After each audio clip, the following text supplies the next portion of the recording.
देखो शिखरे आपणଙ୍କୁ स्वागत। आज मु आपणଙ୍କ ପାଇଁ ନେଇ ଆସିଛି देश विदेशर 30 टी गुरुत्वपूर्ण खबर। आपणଙ୍କୁ अनुरोध भिडियोटी को संपूर्ण देखिए। भल लगिले यह लाइक और शेयर निश्चय करेंगे। नंबर 1 आहरी कड़ा हेब डीएल टेस्ट। एलएल रो प्रश्न संख्या हेब डबल।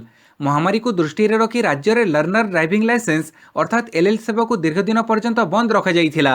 राज्य परिवहन प्राधिकरण पक्षरु यहाको पुणी थरे आरंभ करने को निष्पत्ति निया जाइछि, किंतु लर्नर ड्राइविंग लाइसेंस नियमावली को आहरी कड़ाकड़ी करा जाइछि। एही व्यवस्था को अधिक स्वच्छ सरलीकरण करने को राज्यर समस्त 38 आरटीओ रे थिबा लर्निंग लाइसेंस सेंटर रे आईपी कैमेरा लागिबो। एही मास सुधा ए प्रक्रिया सरीबो। कैमेरा रे उत्तोलित वीडियो फुटेज को कटक स्थित राज्य परिवहन कर्तृपक्ष अर्थात एसटीए परिचालन करेंगे। से ही परीक्षार मान वृद्धि कराजिबो। एलएल रे पूर्वरु 10टी प्रश्न पचरा जाउथिबा बेले एणिकी 20 प्रश्नर उत्तर देबाकू पड़िबो। सेही बड़ी कंप्यूटर माउस बदल में टच स्क्रीन सुविधा रहिबो। लर्नर लाइसेंस सेंटर रे प्रार्थी सुविधा प्रस्तुति पई मॉक टेस्टर सुविधा जोगई दियाजिबो बोली एसटीए पक्षरु सूचना दिया जाइछि। नंबर 2 नुआ वर्षरु संपूर्ण कार्यक्षम हेबो एम्स। आसंता नुआ वर्षरु संपूर्ण भाव कार्यक्षम हेबो एम्स। कोविड पई कटकणा भितर चलुथिबा आईपीडी अस्त्रोपचार इत्यादि जनवरी पहिलारू सबु रोगी मानक पई खोलिबो। फଳରେ एम्स भड़ी जातीय स्तरीय अनुष्ठान रे रोगी माने आवश्यक सेवा पाई परिबे। नुआ वर्ष परे रोगी चिकित्सा रे कोनोसी प्रकार कटकणा रहिबो नाही बोली एम्स सूत्ररू जणा पड़िछि। यह सो ओपीडी को आसुथिबो रोगींक पई कोविड परीक्षा कटकणा नाही, हेले एडमिशन पई कोविड परीक्षा बाध्यतामूलक करे जाइछि। तेबे जनवरी शेष आड़क अस्त्रोपचार संपूर्ण भाव नियमित हेबो बोली एम्स सूत्ररू सूचना मिलिछि। नंबर 3 संरक्षण आड़े योग्यता को अणदेखा करिहेबनी कहिले सुप्रीमकोर्ट। चाकरी क्षेत्र में संरक्षण कथा कही मेधावी आशायी को अणदेखा करिहेबनी। शुक्रवार यूपीर महिला कनेस्टेबल नियुक्ति प्रसंग में राय शुणा पर सुप्रीमकोर्ट यह कहते। जस्टिस उदय ललितଙ୍କ नेतृत्वाधीन खंडपीठ कहते जे खाली थिबा पदवी पूरण करिबा बेले योग्यता उपर ध्यान देवा दरकार। योग्य व्यक्ति मध्य जाति बदल में निज टैलेंट उपर फोकस करिबा दरकार। सुप्रीमकोर्ट यह मध्य कहते जे कौनसी पदवी पई प्रतियोगिता हेबा दरकार। एही प्रतियोगिता योग्यता भितर हेबा दरकार। चाकरी रे संरक्षण व्यवस्था रहिबा दरकार, हेले एते भी कड़ाकड़ी हेबा ठीक नुहे। सेहीपरि जस्टिस भट्ट कहते जे सांप्रदायिक संरक्षण हेले प्रत्येक वर्गर संरक्षण सीमित रहिबो, जोउथिपई योग्यता अणदेखा हेबो। तेणु जो चाकरी पई परीक्षा जरिया प्रतियोगिता हेउछि से स्थान रे एकमात्र शर्त योग्यता रहिबा दरकार। नंबर 4 100 डायल कले रास्तारू हटिबो बेआईन पार्किंग कहिले ट्रैफिक डीसीपी। 100 डायल कले रास्तारू हटिଯିब बेआईन पार्किंग। एक्शन मोड रे ट्रैफिक डीसीपी राजधानी रास्ता कड़ू पुराणा गाड़ी गुड़ी को हटेबा पई कालिठु एक स्वतंत्र ड्राइव आरंभ करिछि ट्रैफिक। भुवनेश्वर बरमुंडा रसुलगढ़ और कल्पना रे काली ट्रैफिक पक्षरु गाड़ी गुड़ी को उठा जाइछि। तेबे आगको भुवनेश्वर समस्त अंचल रे ए ड्राइव कराजिबो बोली कहिसेंती ट्रैफिक डीसीपी सौम्य मिश्र। जदि निज आखपाख अंचल रे एमिति बेआईन पुराणा गाड़ी पार्किंग देखंती तेबे राजधानीवासी सोशल मीडिया किंबा 100 नंबर को कॉल करी मध्य अभियोग करि परिबे बोली ट्रैफिक डीसीपी कहिसेंती। भुवनेश्वर रास्ता कड़े पुराणा और अव्यवहृत गाड़ी वर्ष वर्ष धरी पड़ी रहुछि। गाड़ी मालिक माने से गाड़ी को नेउछंती ना नष्ट करुछंती। विशेषकर बरमुंडा बसस्टाण्ड रसुलगढ़ शिल्पांचल रे एमिति बहुत गाड़ी पड़ी रहिछि। पाणीपाग सूचना जनवरी पहिलारू प्रबल शीत। जनवरी पहिलारू राज्य में प्रबल शीत अनुभव हेबो। स्वाभाविक सर्वनिम्न तापमात्रा 6 डिग्री पर्यंत खसीजिबो बोली भुवनेश्वर आंचलिक पाणीपाग विज्ञान केन्द्र आकलन करिछि। केन्द्रर सूचना अनुसार कालिठारू राज्य को उत्तर उत्तर पश्चिम दिगरू ठंडा और शुष्क पवन प्रभावित हेबा आरंभ होईछि। फଳରେ उत्तर आभ्यंतरीण जिला गुड़िकरे शीतर प्रकोप बढ़िछि। अपरपक्षे आसंता 48 घंटा मध्य सारा ओडिशा रे 3 रु 5 डिग्री पर्यंत तापमात्रा खसिबो। परवर्ती 3 दिन पर्यंत एथिरे कोनोसी परिवर्तन हेबार संभावना नाही। नुआ वर्ष सुधा राज्यर सर्वनिम्न तापमात्रा 6 डिग्री पर्यंत खसिबो। आगामी 5 दिन पर्यंत राज्य रे पाग मुख्यतः भावे सुखिला रहिबो। वर्तमान ओडिशार आभ्यंतरीण अंचल रे कुहुड़ी पई पाग अनुकूल रहिछि। एणु अनुगुळ ढेंकानाळ बलांगीर कलाहांडी कंधमाल कोरापुट रायगड़ा मालकानगिरी और नवरंगपुर आदि जिला गुड़िकरे हालुकारू मध्यम धरणर कुहुड़ी पड़िबार संभावना रहिछि। नंबर 6 100 टंकारे पुरी रे हेबो रहणी व्यवस्था निर्मित हेबो भक्त निवास। पुरी आसुथिबो भक्त मानक लागि भल खबर। एणिकी 100 रु 150 टंका मध्य पुरी रे रात्रि जापन करि हेबो। साधारण लोकंकु स्वल्प मूल्य रे पुरी रे रहणी पई भक्त निवास निर्मित हेबो बोली सूचना दैछंती श्रीमंदिरर मुख्य प्रशासक कृष्ण कुमार। से आहुरी मध्य कहिसंती जे इति मध्य रे भक्त निवास पई बासाडी साही थाना निकट रे 9 रु 10 एकर जागा चिन्हट होईछि। ई भक्त निवास रे 3 रु 4 हजार लोकंकर रहणी व्यवस्था रहिबो एवं सज्जा पिछा मात्र 100 रु 150 टंका देबाकू पड़िबो बोली श्रीमंदिर मुख्य प्रशासक कहिसंती। नंबर 7 जारी रहिबो वेटिंग टिकट व्यवस्था कहिला भारतीय रेल। आसंता 2024 सुधा रेलयात्री वेटिंग टिकट व्यवस्था को उठे दिज्व बोली केतेक गणमाध्यम प्रकाशित रिपोर्ट रे सत्यता नहीं बोली भारतीय रेल पक्षर स्पष्ट कर दी जाइछि। गतकाली भारतीय रेल पक्षर चिठा जातीय रेल योजना प्रकाशित होइथिला। एही चिठा योजना को उद्धार करी गणमाध्यम खबर प्रकाश पाइथिला जे रेल यात्रा रे 2024 सुधा वेटिंग टिकट व्यवस्था उठी जिवो ओ केवल कन्फर्म टिकेट प्रदान करा जिवो। ए संपर्क में भारतीय रेल पक्षर जारी एक स्पष्टीकरण में कहुଯାଇଛି जे केतेक गणमाध्यम चिठा जातीय रेल योजनार भूल अर्थ बाहर करिसेंती। चिठा रेल योजना रे कहुଯାଇଛି जे आगामी वर्षगुड़िकर उभय यात्रीवाही और मालवाही ट्रेन गुड़िकर क्षमता वृद्धि कराजिबो। फଳରେ अधिक यात्री यातायात करिपारिबे ओ वेटिंग टिकट संख्या आपे आपे कमिजिबो। किंतु एहार अर्थ नुहे जे वेटिंग टिकट व्यवस्था को बंद कर दियाजिबो। Number 8 Indian Oil lubricant plant लोकार्पण कले धर्मेंद्र प्रधान। 3 दिनिया पश्चिमबंग गस्तरे थिबा केंद्र पेट्रोलियम मंत्री धर्मेंद्र प्रधान गस्तर द्वितीय दिन में इंडियन ऑयल अत्याधुनिक लुब्रिकेंट प्लांट लोकार्पण करने सह यह प्लांट पूर्व भारतर सामाजिक अर्थनैतिक विकासर गेम चेंजर हेबो एवं विश्वस्तरीय लुब्रिकेंट पाइबारे भारत को आत्मनिर्भर करिबो बोली से कहिसंती। एही प्लांट पई इंडियन ऑयल पदक्षेप को प्रशंसा करने सह श्री प्रधान शुभेच्छा जणाइछंती। प्रधानमंत्री पूर्वोदय दृष्टिकोण में थिबा पूर्व भारतर त्वरित विकास दिगरे जुगान्तकारी पदक्षेप बोली श्री प्रधान कहिसंती। नंबर 9 चाषी को मिलिला पीएम किसान सम्मान निधि योजनार टंका। चाषी को पैसा पठेइछंती केंद्र सरकार। पीएम किसान सम्मान निधि योजनार टंका सरकार पठेइछंती। सरकार पठेइथिबा टंका सप्तम किस्तिर। सरकारक एही योजना द्वारा मिलुथिबा टंका को देशर कोटी कोटी चाषी अपेक्षा करिथिले। सूचनायोग्य पीएम किसान सम्मान निधि योजना रे प्रतिवर्ष चाषी को 6000 टंका पठांती सरकार। एही टंका 3टी किस्ती रे मिले। सप्तम किस्तिर टंका पठेइबारे विलंब होईछि। नंबर 10 केमिति देखाजिबो अयोध्यार मस्जिद हॉस्पिटल आसिला प्रथम फोटो। अयोध्या रे मस्जिद मध्य निर्माण हेबो। मस्जिद निर्माण दायित्व रे थिबा ट्रस्ट काली अयोध्या रे निर्माण हेबो थिबा मस्जिद हॉस्पिटल रो प्रतीकात्मक फोटो सार्वजनीन करिछि। प्रकल्पर प्रथम पर्याय निर्माण काम आसंता मासरे भित्तिप्रस्तर स्थापन कराजिबो। एठारे मस्जिद सह हॉस्पिटल भी तैयारी हेबो। उत्तर प्रदेश रो धानीपुर ठारे निर्माण हेबो थिबा मस्जिदर ना कोन रहिबो ता स्थिर होई नाही। मस्जिद को अत्यंत भव्य भाव तैयारी कराजिबो। यार उपर भागरे काच तारजाली लागिबो। यह मध्यरे एकाथरे 2000 लोक नमाज पढ़ी पारिबे। सेहीपरि यार पछ भागरे गोटिए सुउच्च हॉस्पिटल तैयारी कराजिबो। सेहीपरि मस्जिद पाखरे गोटिए संग्रहालय रहिबो। एथिरे उभय हिंदू और मुस्लिम धर्मर संघर्ष एवं भाईचारार कहानी उपलब्ध हेबो। गवेषणा पब्लिकेशन पई मस्जिद जमी रे व्यवस्था कराजिबो। स्थानीय अंचल रे रहुथिबा लोकंको मागणारे खाइबा जोगेई देबा पई कम्युनिटी किचन रो व्यवस्था मध्य कराजिबो बोली ट्रस्ट कहिछि। नंबर 11 राज्य में पुणी 356 कोविड संक्रमित चिन्हट 3 आक्रांतों मृत्यु। राज्य में पुणी 356 कोविड संक्रमित चिन्हट होती। अनुगुड़ू 29, बालेश्वर 26, बरगढ़ 17, भद्रक 7, बलांगीर 10, कटक 19, ढेंकानाल जड़े, गजपति 2, गंजाम 4, जगतसिंहपुर 13, जाजपुर 9, झारसुगुड़ा 6, कड़ाहांडी 7, केन्द्रापड़ा 9, केन्दुझर 6, खोर्धा 41, मयूरभंज 29, नवरंगपुर 3, नयगढ़ 2, नुआपड़ा 18, पुरी 20, संबलपुर 25, सोनपुर जड़े और सुंदरगढ़ 35 जन चिन्हट होती। एणे महामारी रे पुणी 3 जनकर मृत्यु घटी। नंबर 12 मत पार्थक्य दूरे जो बाइडेन काम करने को चीन प्रस्ताव। राष्ट्रपति निर्वाचित जो बाइडेन गुरुत्वपूर्ण कार्य में सहयोग करने लगी चीन शीर्ष स्तरीय कूटनीतिज्ञ प्रस्ताव देवा सह चेतई देइछंती जे बेजिंग अनेक अमेरिकीय समालोचक प्रमाण नथिबा कम्युनिस्ट विरोधी वातावरण सृष्टि करने सह पारंपरिक स्वार्थ को उपेक्षा करुछंती। राष्ट्रपति डोनाल्ड ट्रंप आक्रमणात्मक मनोभाव प्रति उद्देश्य करी चीन वैदेशिक मंत्री वांग उई कहिसंती जे जनवरी 20 रे बाइडेन दायित्व ग्रहण करिबा परे आलोचना माध्यम विश्वर 2 बृहत अर्थनैतिक शक्ति मध्य पारस्परिक विश्वास फेरी आसिबो।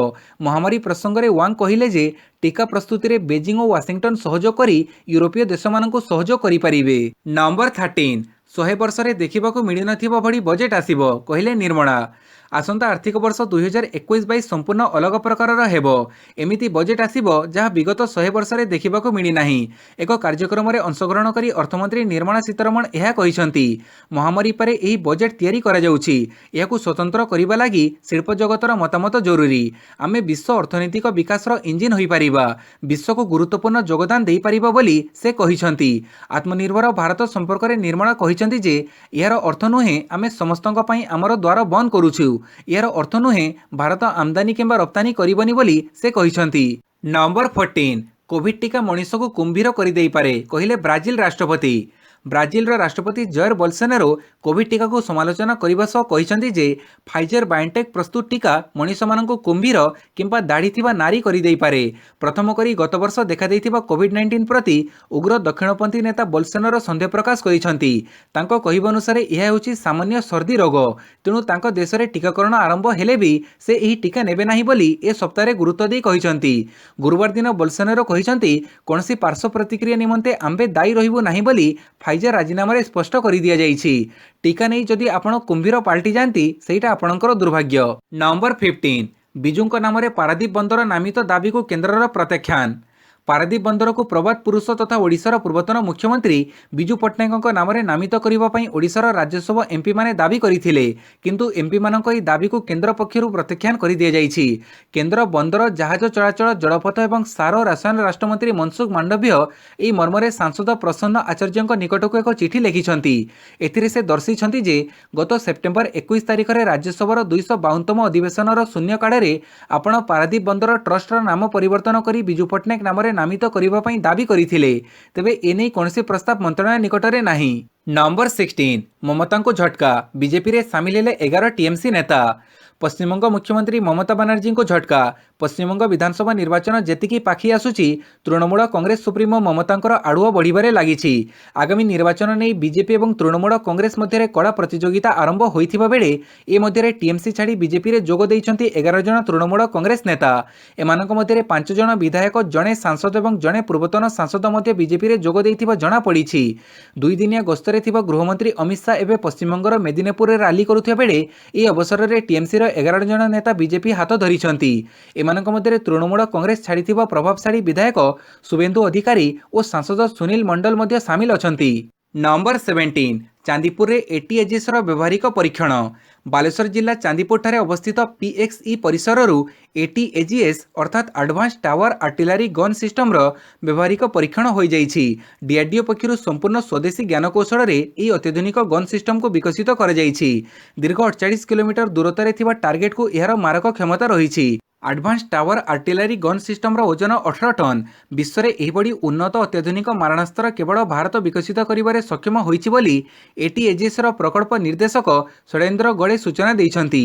नंबर 18 मंत्री को बंचाइबाकू शासक दलर मुखपात्र साजिछंती पुलिस डीजी, कहिला बीजेपी। परी हत्या मामला रे बीजेपी काली राज्य पुलिस डीजी को सीधासड़क टार्गेट करने सह मंत्री को बंचाइबा से शासक दलर मुखपात्र साजिछंती बोली अभियोग करिछि।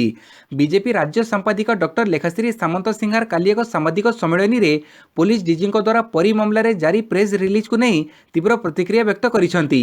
गतकाली पुलिस डीजी परी हत्याकांड तदंत करुवा एसआईटी कोर्ट मॉनिटर बोली कहिछंती, मात्र यह संपूर्ण मिथ्या। मंत्री अरुण साहू और तांकर सहयोगी तथा मुख्य अभियुक्त बोलाउथिबा बाबुला नायकों को घंट घोड़ेबा और सुरक्षा देवा पई पुलिस विभाग को व्यवहार करा जाउछि।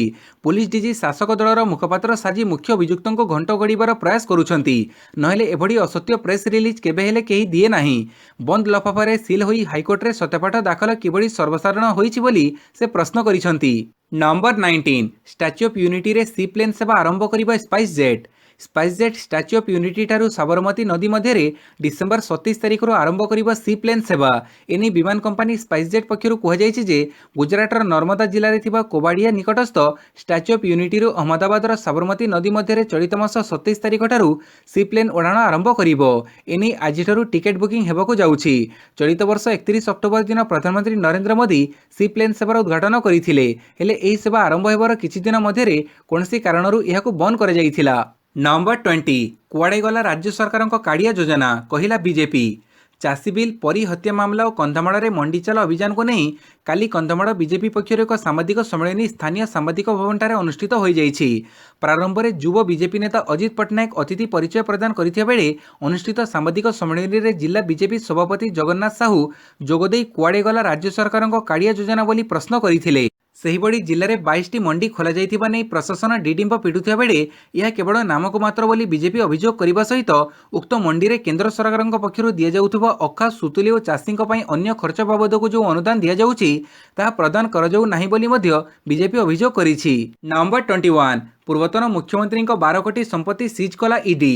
ଜମ୍ମୁ କାଶ୍ମୀରର ପୂର୍ବତନ ମୁଖ୍ୟମନ୍ତ୍ରୀ ତଥା ବର୍ତ୍ତମାନର ଏନ୍ସି ସାଂସଦ ଫାରୁକ ଅବଦୁଲ୍ଲାଙ୍କ 11.86 କୋଟି ଟଙ୍କାର ସମ୍ପତ୍ତିକୁ ସିଜ୍ କରିଛି କାଲି ପ୍ରବର୍ତ୍ତନ ନିର୍ଦ୍ଦେଶାଳୟ।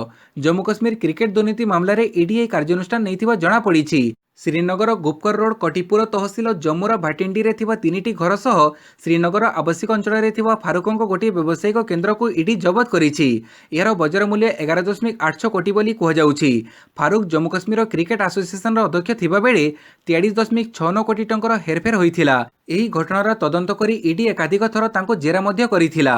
ନମ୍ବର 22 ଜଗତପୁରରେ ନକଲି ସୋୟାବଡ଼ି କାରଖାନା ଠାବ 2 ଅଟକ। ଜଗତପୁର ନୂତନ ଶିଳ୍ପାଞ୍ଚଳ ଫେଜ୍ 2 ଠାରେ ନକଲି ସୋୟାବଡ଼ି କମ୍ପାନୀ ଠାବ କରାଯାଇଛି। ଆର୍ଏମ୍ ମିଲ୍ସରେ ନକଲି ସୋୟାବଡ଼ି ପ୍ରସ୍ତୁତ ହେବା ନେଇ ବିଶେଷ ସୂତ୍ରରୁ ଖବର ମିଳିବା ପରେ ଜଗତପୁର ଥାନା ଓ ମାଲଗୋଦାମ ଥାନା ପୁଲିସର ମିଳିତ ଉଦ୍ୟମରେ ଚଢ଼ଉ କରାଯାଇଛି। ଚଢ଼ଉ ସମୟରେ ନାମିଦାମୀ କମ୍ପାନୀର ଲୋଗୋ ସମେତ ପ୍ରାୟ 10 ଲକ୍ଷ ଟଙ୍କାର ସୋୟାବଡ଼ି ଜବତ କରାଯାଇଛି। 2 ଜଣଙ୍କୁ ଅଟକ ରଖାଯାଇ ପଚରାଉଚରା କରାଯାଉଥିବା ସୂଚନା ମିଳିଛି। ନମ୍ବର 23 ଚାଷୀଙ୍କୁ ସମର୍ଥନ କରି 3 ସଂସଦୀୟ କମିଟିରୁ ଇସ୍ତଫା ଦେଲେ ବିଜେପି ସହଯୋଗୀ। ବିଜେପିର ସହଯୋଗୀ ତଥା ରାଜସ୍ଥାନର ନଗରୌ ସାଂସଦ ହନୁମାନ ବେନିୱାଲ 3ଟି ସଂସଦୀୟ କମିଟିରୁ ଇସ୍ତଫା ଦେଇଛନ୍ତି। କୃଷି ଆଇନକୁ ବିରୋଧ କରି ଆନ୍ଦୋଳନ କରୁଥିବା ଚାଷୀଙ୍କୁ ସମର୍ଥନ କରି ସେ ଏଭଳି ପଦକ୍ଷେପ ନେଇଛନ୍ତି। ରାଷ୍ଟ୍ରୀୟ ଲୋକତାନ୍ତ୍ରିକ ପାର୍ଟିର ଆବାହକ ହନୁମାନ ନିଜର ଇସ୍ତଫାପତ୍ର ଲୋକସଭା ବାଚସ୍ପତି ଓମ୍ ବିର୍ଲାଙ୍କ ନିକଟକୁ ପଠାଇ ଦେଇଛନ୍ତି। ସେ କହିଛନ୍ତି, ମୁଁ ସଂସଦୀୟ କମିଟିଗୁଡ଼ିକରେ ଲୋକଙ୍କ ହିତ ପାଇଁ କିଛି ପ୍ରସଙ୍ଗ ଉଠାଇଥିଲି। ତେବେ ଦୁଃଖର ସହ କହିବାକୁ ପଡ଼ୁଛି ଯେ ମୋ ପ୍ରସ୍ତାବ ଉପରେ କୌଣସି ବ୍ୟବସ୍ଥା କରାଯାଇ ନାହିଁ। ଯଦି ସମସ୍ୟା ଉପରେ ପଦକ୍ଷେପ ନିଆନଯିବ ତାହେଲେ ସଂସଦରେ ଏଭଳି କମିଟି ରହିବାର ଆବଶ୍ୟକତା ନାହିଁ। ମୋ ପ୍ରସ୍ତାବକୁ ବେଖାତିର କରିବା ଓ ଚାଷୀମାନେ କରୁଥିବା ଆନ୍ଦୋଳନକୁ ସମର୍ଥନ କରି ମୁଁ ଆଜି 3ଟି ଯାକ କମିଟିରୁ ଇସ୍ତଫା ଦେଉଛି। ନମ୍ବର 24 ଗୁଜରାଟ କଷ୍ଟମ କାର୍ଯ୍ୟାଳୟରୁ 1 କୋଟି ଟଙ୍କାର ସୁନା ଚୋରି। ତାମିଲନାଡୁର ସିବିଆଇ ଅଫିସରୁ 45 କୋଟି ଟଙ୍କାର ସୁନା ଚୋରି ମାମଲା ଥଣ୍ଡା ପଡ଼ିନଥିବା ବେଳେ ଏବେ ଗୁଜରାଟର ଜାମନଗରରେ ଥିବା କଷ୍ଟମ କାର୍ଯ୍ୟାଳୟରୁ 1 କୋଟି 10 ଲକ୍ଷ ଟଙ୍କାର ସୁନା ଚୋରି ହୋଇଥିବା ନେଇ ଅଭିଯୋଗ ହୋଇଛି। ଏହି ଅଭିଯୋଗ ଆସିବା ପରେ ପୁଲିସ କଷ୍ଟମ କାର୍ଯ୍ୟାଳୟର କିଛି କର୍ମଚାରୀଙ୍କ ନାମରେ ମାମଲା ରୁଜୁ କରିଛି। ଜାମନଗର ଡିଭିଜନର ଜୈନିକ ପୁଲିସ ଅଧିକାରୀ କହିଛନ୍ତି କି ଏହି ସୁନା ଭୁଜ କଷ୍ଟମ ବିଭାଗର ଥିଲା। 2001 ମସିହାରେ ହୋଇଥିବା ଭୂକମ୍ପ ପରେ ଜାମନଗର କାର୍ଯ୍ୟାଳୟରେ ଏହି ସୁନା ରଖାଯାଇଥିଲା। ଏବେ ଯେତେବେଳେ ଭୁଜ କଷ୍ଟମ ବିଭାଗ ସୁନା ନେବାକୁ ପହଞ୍ଚିଲା ସେତେବେଳେ ଜଣାପଡ଼ିଲା କି 1 କୋଟି 10 ଲକ୍ଷ ଟଙ୍କାର 2.15 ଗ୍ରାମ ସୁନା ଚୋରି ହୋଇଯାଇଛି। ନମ୍ବର 25 ମିଥ୍ୟା ଏନକାଉଣ୍ଟରକୁ ନେଇ 21ରେ ନକ୍ସଲ ସଂଗଠନଙ୍କ ବନ୍ଦ ଡାକରା। ମାଲକାନଗିରି ଜିଲ୍ଲାର ସ୍ୱାଭିମାନ ଅଞ୍ଚଳରେ ପୁଲିସ ମିଥ୍ୟା ଏନକାଉଣ୍ଟର କରି 3 ଜଣ ମାଓବାଦୀଙ୍କୁ ହତ୍ୟା କରିଥିବା ନେଇ ଆନ୍ଧ୍ର ଓଡ଼ିଶା ବର୍ଡର ଡିଭିଜନର ସଚିବ କୈଳାସ 21 ତାରିଖରେ ମାଲକାନଗିରି ବନ୍ଦ ଡାକରା ଦେଇଛନ୍ତି। ପୁଲିସ ବେଆଇନ ଭାବେ ଗିରଫ କରିବା, ଜେଲରେ ଭର୍ତ୍ତି କରି ନିର୍ଯାତନା ଦେବା, ବାଧ୍ୟତାମୂଳକ ଆତ୍ମସମର୍ପଣ କରିବା, ନକ୍ସଲଙ୍କୁ ଧରି ମିଥ୍ୟା ଏନକାଉଣ୍ଟର କରିବା ଭଳି କାର୍ଯ୍ୟ ଜାରି ରଖିଛି। ସ୍ୱାଭିମାନ ଅଞ୍ଚଳରେ ବିଏସ୍ଏଫ୍ କ୍ୟାମ୍ପ ପ୍ରତିଷ୍ଠା କରି ଲୋକଙ୍କୁ ନିର୍ଯାତନା ଦେଉଛି, ଲୋକଙ୍କ ଜୀବନ ଜୀବିକା ଉପରେ ପ୍ରଭାବ ପକାଉଛି, ଏପରିକି ସେମାନଙ୍କର ଛେଳି, ମେଣ୍ଢା, କୁକୁଡ଼ା ଇତ୍ୟାଦି ଖାଇ ଦେଉଛନ୍ତି। ମିଥ୍ୟା ଏନକାଉଣ୍ଟରରେ ମୃତ୍ୟୁବରଣ କରିଥିବା ଶହୀଦମାନଙ୍କ ପରିବାରକୁ ଆମେ ସହାନୁଭୂତି ଜଣାଉଛୁ ବୋଲି କୁହାଯାଇଛି। ନମ୍ବର 26 ଆନ୍ଦୋଳନକାରୀ ଚାଷୀଙ୍କୁ 50 ଲକ୍ଷ ଲେଖାଏଁ ବ୍ୟକ୍ତିଗତ ମୁଚାଲିକା। କୃଷକଙ୍କ ସମସ୍ୟା ସମାଧାନ କରିବା ପରିବର୍ତ୍ତେ ଯୋଗୀ ସରକାର କୃଷକ ଆନ୍ଦୋଳନକୁ ଦମନ କରିବା ଆରମ୍ଭ କରିଛନ୍ତି। କୃଷକ ଆନ୍ଦୋଳନରେ ସାମିଲ ହେଉଥିବା କୃଷକ ଓ କୃଷକ ନେତାମାନଙ୍କ ବିରୋଧରେ ଉତ୍ତରପ୍ରଦେଶର ଯୋଗୀ ସରକାର ବଡ଼ ଧରଣର କାର୍ଯ୍ୟାନୁଷ୍ଠାନ ନେଇଛନ୍ତି। ସମ୍ବଲର 6 ଜଣ କୃଷକ ନେତାଙ୍କ ବିରୋଧରେ ପ୍ରଶାସନ ପକ୍ଷରୁ 50 ଲକ୍ଷ ଟଙ୍କା ଲେଖାଏଁର ବ୍ୟକ୍ତିଗତ ମୁଚାଲିକା ଦାଖଲ ନୋଟିସ୍ ପଠାଯାଇଛି। ଏହି ନେତାମାନେ ମୁଖ୍ୟତଃ ଭାରତୀୟ କିଷାନ ୟୁନିୟନର କର୍ମକର୍ତ୍ତା ବୋଲି ଜଣାଯାଇଛି। କୃଷକମାନଙ୍କୁ ଆନ୍ଦୋଳନରେ ସାମିଲ ପାଇଁ ଯେଉଁଭଳି ଏହି ନେତାମାନେ ନ ଉସ୍କେଇବେ ସେଥିପାଇଁ ଏହି ନୋଟିସ୍ ଦିଆଯାଇଛି। ତେବେ 50 ଲକ୍ଷ ଟଙ୍କା ଲେଖାଏଁ ନୋଟିସ୍ରେ ତ୍ରୁଟି ରହିଛି ଏବଂ ଏହାକୁ 50,000 ଟଙ୍କାକୁ ହ୍ରାସ କରାଯିବ। ଆନ୍ଦୋଳନ ଅଧିକାରକୁ ଚପେଇବା ପାଇଁ ଏଭଳି ପଦକ୍ଷେପ ନିଆଯାଉଛି ବୋଲି କୃଷକ ନେତାମାନେ କହିଛନ୍ତି। ନମ୍ବର 27 1 କୋଟି ଟପିଲା ଦେଶରେ କୋଭିଡ୍-19 ସଂକ୍ରମିତଙ୍କ ସଂଖ୍ୟା।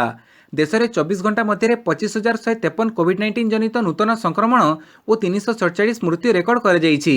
ଏହି ତଥ୍ୟକୁ ମିଶାଇ ଭାରତରେ ସମୁଦାୟ କୋଭିଡ୍-19 ଜନିତ ମୃତ୍ୟୁ ସଂଖ୍ୟା 1,45,136ରେ ପହଞ୍ଚିଛି। ସେହିଭଳି ଦେଶରେ ସମୁଦାୟ ଆକ୍ରାନ୍ତଙ୍କ ସଂଖ୍ୟା 1,04,599ରେ ପହଞ୍ଚିଛି।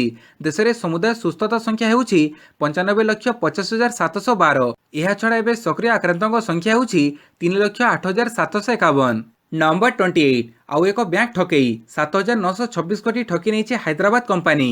ନୀରବ ମୋଦି ବ୍ୟାଙ୍କ ଠକେଇ ମାମଲାର ପ୍ରାୟ 2.5 ବର୍ଷ ପରେ ଦେଶରେ ଆଉ ଏକ ବୃହତ୍ ବ୍ୟାଙ୍କ ଠକେଇ ମାମଲା ସାମ୍ନାକୁ ଆସିଛି। ହାଇଦ୍ରାବାଦର ଏକ ଘରୋଇ କମ୍ପାନୀ ପ୍ରାୟ 7,926 କୋଟି ଟଙ୍କାର ଋଣ ଠକେଇ କରିଥିବା ଅଭିଯୋଗ ହୋଇଛି। ଏହି ବ୍ୟାଙ୍କ ଠକେଇଟି ନୀରବ ମୋଦି ସ୍କାମ୍ ଠାରୁ ଆହୁରି ବଡ଼ ବୋଲି କୁହାଯାଉଛି।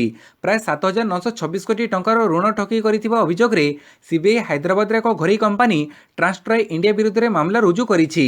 ଅଭିଯୁକ୍ତ କମ୍ପାନୀ କାନାଡା ବ୍ୟାଙ୍କ ଅଧ୍ୟକ୍ଷତାରେ ଥିବା ଏକ ବ୍ୟାଙ୍କିଂ କନସର୍ଟିୟମରୁ ଏହି ଋଣ ନେଇ ଆତ୍ମସାତ କରିଥିବା ଅଭିଯୋଗ ହୋଇଛି। ପରିମାଣ ଦୃଷ୍ଟିରୁ ଏହା ଦେଶର ଏକ ବଡ଼ ବ୍ୟାଙ୍କ ଠକେଇ ବୋଲି କୁହାଯାଉଛି। ନମ୍ବର 29 ବକ୍ସିଂ ବିଶ୍ୱକପରେ ଭାରତ ପାଇଁ ସ୍ୱର୍ଣ୍ଣ ଜିତିଲେ ଅମିତ। ବିନା ଲଢ଼େଇରେ ଭାରତ ପାଇଁ ବକ୍ସିଂ ବିଶ୍ୱକପରେ ସ୍ୱର୍ଣ୍ଣ ପଦକ ଜିତିଛନ୍ତି ଅମିତ ପଙ୍ଘଲ। ସେ ଜର୍ମାନୀରେ ଚାଲିଥିବା ବିଶ୍ୱକପ ବକ୍ସିଂର 52 କେଜି ବର୍ଗରେ ଫାଇନାଲକୁ ଯାଇଥିଲେ। ତେବେ ଫାଇନାଲ ମୁକାବିଲାରେ ତାଙ୍କ ପ୍ରତିଦ୍ୱନ୍ଦ୍ୱୀ ଆହତ କାରଣରୁ ମଇଦାନକୁ ନ ଓହ୍ଲାଇବାରୁ ରେଫେରୀ ଅମିତଙ୍କୁ ବିଜୟୀ ଘୋଷଣା କରିଛନ୍ତି। ତେବେ 91 କେଜି ବର୍ଗରେ ଫାଇନାଲକୁ ଯାଇଥିବା ଭାରତର ଭେଟରାନ ବକ୍ସର ସତୀଶ କୁମାର ରୌପ୍ୟ ପଦକରେ ସନ୍ତୁଷ୍ଟ ହୋଇଛନ୍ତି। ସେ ଆହତ ସମସ୍ୟା ଯୋଗୁଁ ଫାଇନାଲ ବାଉଟ୍ ଖେଳି ନଥିଲେ। ଏହି କାରଣରୁ ତାଙ୍କୁ ରୌପ୍ୟ ପଦକ ମିଳିଛି। ନମ୍ବର 30 ଟେଷ୍ଟ କ୍ରିକେଟ ଇତିହାସରେ ଭାରତର ସବୁଠୁ ନୈରାଶ୍ୟଜନକ ପ୍ରଦର୍ଶନ। ଆଡିଲେଡ୍ ଓଭାଲଠାରେ ଚାଲିଥିବା ଭାରତ ଅଷ୍ଟ୍ରେଲିଆ ପ୍ରଥମ ଟେଷ୍ଟର ତୃତୀୟ ଦିନରେ ଦ୍ୱିତୀୟ ଇନିଂସରେ ଭାରତ ଅତ୍ୟନ୍ତ ଦୟନୀୟ ପ୍ରଦର୍ଶନ କରିଛି। ମାତ୍ର 36 ରନରେ ଦଳ ହରାଇଛି ସମସ୍ତ ୱିକେଟ୍। କୌଣସି ବି ବ୍ୟାଟ୍ସମ୍ୟାନ୍ 2 ଅଙ୍କ ବିଶିଷ୍ଟ ରନ୍ ଛୁଇଁ ପାରି ନାହାନ୍ତି। ଅଷ୍ଟ୍ରେଲିଆ ଆଗରେ ଭାରତ ବିଜୟ ପାଇଁ 90 ରନ୍ର ଲକ୍ଷ୍ୟ ରଖିଛି। ଏହା ଟେଷ୍ଟ କ୍ରିକେଟ ଇତିହାସରେ ଭାରତର ସବୁଠୁ ନୈରାଶ୍ୟଜନକ ପ୍ରଦର୍ଶନ। ଏହା ଟିମ୍ ଇଣ୍ଡିଆର ସବୁଠାରୁ କମ୍ ଦ୍ୱିତୀୟ ଇନିଂସ ରନ୍। ଭାରତ ପ୍ରଥମ ଇନିଂସରେ 244 ରନ୍ କରି ଆଉଟ୍ ହୋଇଥିବା ବେଳେ ଅଷ୍ଟ୍ରେଲିଆ 151 ରନ୍ କରି ପଛୁଆ ରହିଥିଲା। କାଲି ତୃତୀୟ ଦିନରେ ନିର୍ଣ୍ଣାୟକ ଫଳାଫଳ ଆସିବାକୁ ଥିବାବେଳେ ଭାରତ ଅଷ୍ଟ୍ରେଲିଆର ବୋଲିଂ ସମ୍ମୁଖୀନ ହୋଇନପାରି ମାତ୍ର 36 ରନ୍ରେ ଅଲ୍ ଆଉଟ୍ ହୋଇଯାଇଛି। ଭିଡ଼ିଓଟିକୁ ସମ୍ପୂର୍ଣ୍ଣ ଦେଖିଥିବାରୁ ବହୁତ ବହୁତ ଧନ୍ୟବାଦ।